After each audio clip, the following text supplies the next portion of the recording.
et je suis ravie de te retrouver dans Insta Happy, une édition spéciale du podcast Créapi qui va te permettre en 9 semaines d'améliorer ton compte Instagram. C'est toujours Marie au micro et avec cette édition spéciale, je te propose des épisodes courts mais intenses qui vont te décortiquer Instagram. On y parlera aussi bien de ton profil que de contenu, de story, de reel, de stats, d'engagement, mais aussi d'hashtags, de pratiques à bannir. Bref, tout sera passé au crible et tu repartiras chaque semaine avec des actions concrètes à mettre en place sur ton compte Instagram. Allez, je te laisse découvrir l'épisode du jour.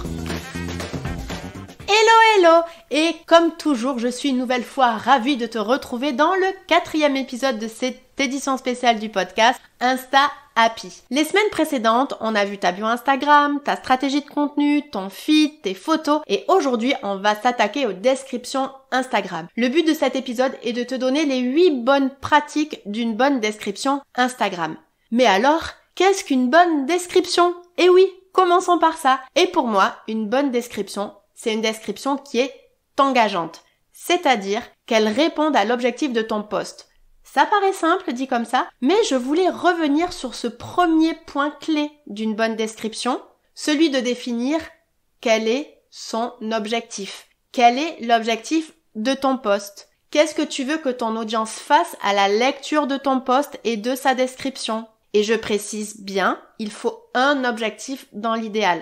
Est-ce que tu veux que l'Instanote like, commente, partage, enregistre, clique sur le lien de ta bio, vienne te voir en DM? Là, je viens de te donner finalement toutes les actions, toutes les interactions que les personnes pouvaient faire sur Instagram. Et bien entendu, le but est d'alterner les objectifs de post, notamment en fonction du type de contenu que tu es en train de créer. Par exemple, pour un post conseil, tu pourras demander de l'enregistrement, là où pour des posts où tu montes tes créations, tu pourras inciter les Instanotes à cliquer sur le tag produit, si Instagram Shopping est installé de ton côté, soit de cliquer sur le lien de ta bio qui amène vers ta boutique, soit si tu n'as pas de boutique, de te contacter en message privé pour commander. Et donc, du moment où tu as un objectif précis, il te sera plus facile d'analyser si ton post a fonctionné ou pas. Si tu as demandé d'enregistrer, est-ce qu'il y a eu plus d'enregistrements que sur tes autres posts? Et donc, c'est là que tu pourras voir si ça a bien fonctionné ou pas. Mais ça, on en parlera dans l'épisode de la semaine prochaine. Bon, ok, maintenant qu'on vient de voir le premier point qui était donc de définir l'objectif de ton post,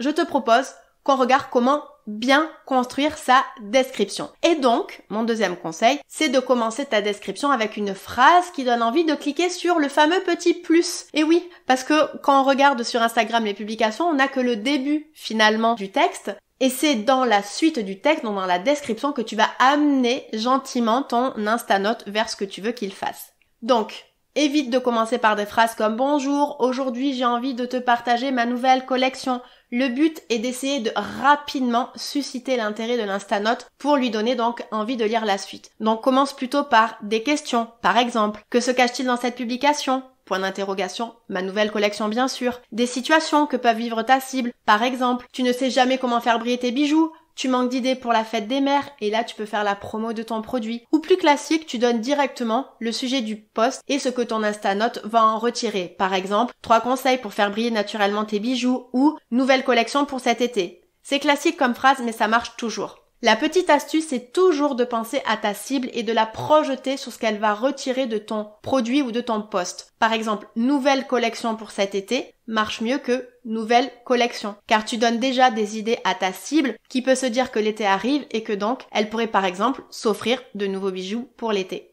Ensuite, troisième conseil, dans la suite de la description, c'est que là, tu vas donner plus d'éléments à l'Instanote qui est en train de lire ta description. Par exemple, tu vas détailler ta nouvelle création, donner le contexte de ton post, expliquer pourquoi tu veux donner ces conseils, voire tu vas pouvoir peut-être même directement marquer bien ce que tu as à dire. C'est quoi le sujet de ta publication? Par exemple, si le but du post, c'est de donner des conseils, tu pourrais donc les mettre directement dans ta description. Ou ce que l'on voit beaucoup et ce que je t'encourage à faire, c'est de faire des carousels qui vont présenter ces conseils, ces idées, tes inspirations, car les carousels ont de très bons résultats sur Instagram encore en 2023, voire même mieux qu'en 2022. Et donc, finalement, que mettre dans la description de tes carousels? Est-ce que tu dois reprendre les conseils de ton carrousel dans la description? Par exemple, pour ceux qui préfèrent lire les descriptions que les carousels. Alors perso, je suis pas sûre qu'il y ait beaucoup de personnes dans ce cas. On sait qu'Instagram est un réseau social visuel, donc on préfère de manière générale regarder et lire des visuels que des textes. Donc moi, personnellement, je te conseillerais plutôt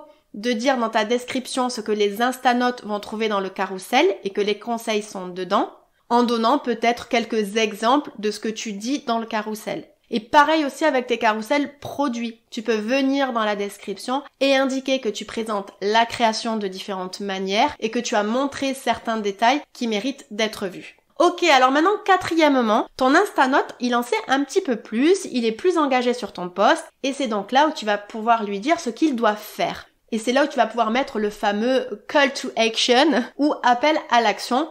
Et celui-là, tu le connais déjà puisqu'on en a parlé tout à l'heure. C'est celui qui permet de répondre à l'objectif de ton post. Donc c'est là où tu vas dire est-ce qu'il faut qu'il aille liker, commenter, partager, enregistrer, cliquer sur le lien de ta bio ou venir te voir en message privé.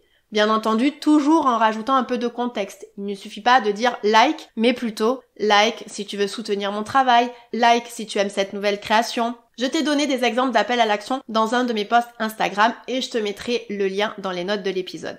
Enfin, cinquièmement, c'est vrai que sur beaucoup de posts, il y a pas mal de personnes qui finissent avec une signature, soit en terminant toujours avec un petit mot pour souhaiter une bonne journée, ou en mettant leur baseline, ou encore en présentant qui ils sont, ce qui peut être une bonne idée notamment quand ton post est découvert par un Instanote qui ne te connaît pas encore. Alors je vais être honnête, moi j'ai pas trop d'avis là-dessus, donc là c'est un petit peu à toi de voir ce qui te plaît, mais c'est vrai que après un appel à l'action, j'aime bien qu'il y ait plus rien à part les hashtags, mais ça on en parlera dans un autre épisode. Donc là c'est très personnel et c'est à toi vraiment de voir ce que tu préfères.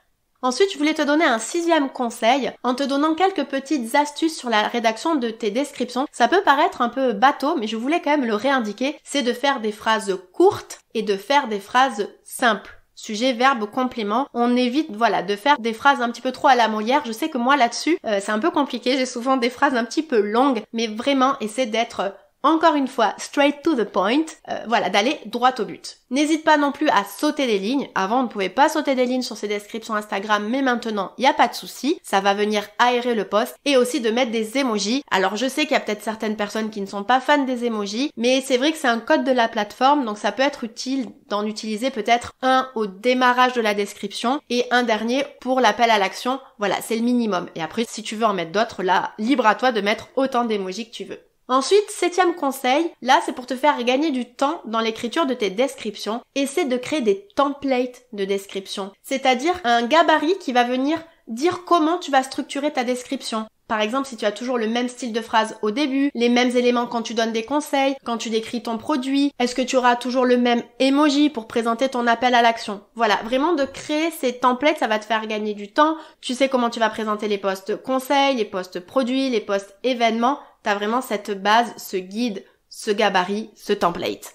Et enfin, 8e et dernier petit conseil, pour les personnes qui sont déjà à l'aise sur l'écriture des descriptions, voire même à l'aise avec le SEO de leur boutique en ligne, essaie de mettre les mots-clés qu'utilise ta cible dans tes descriptions.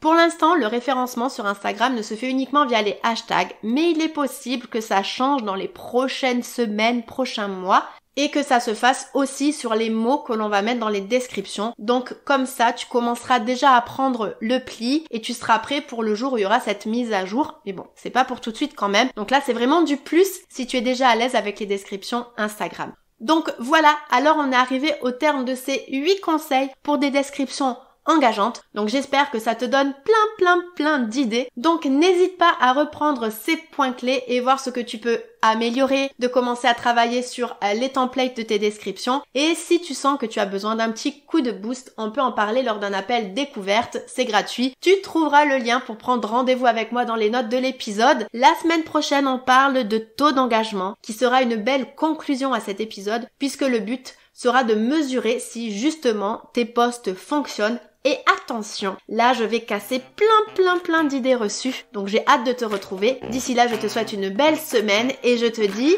à la semaine prochaine. Salut!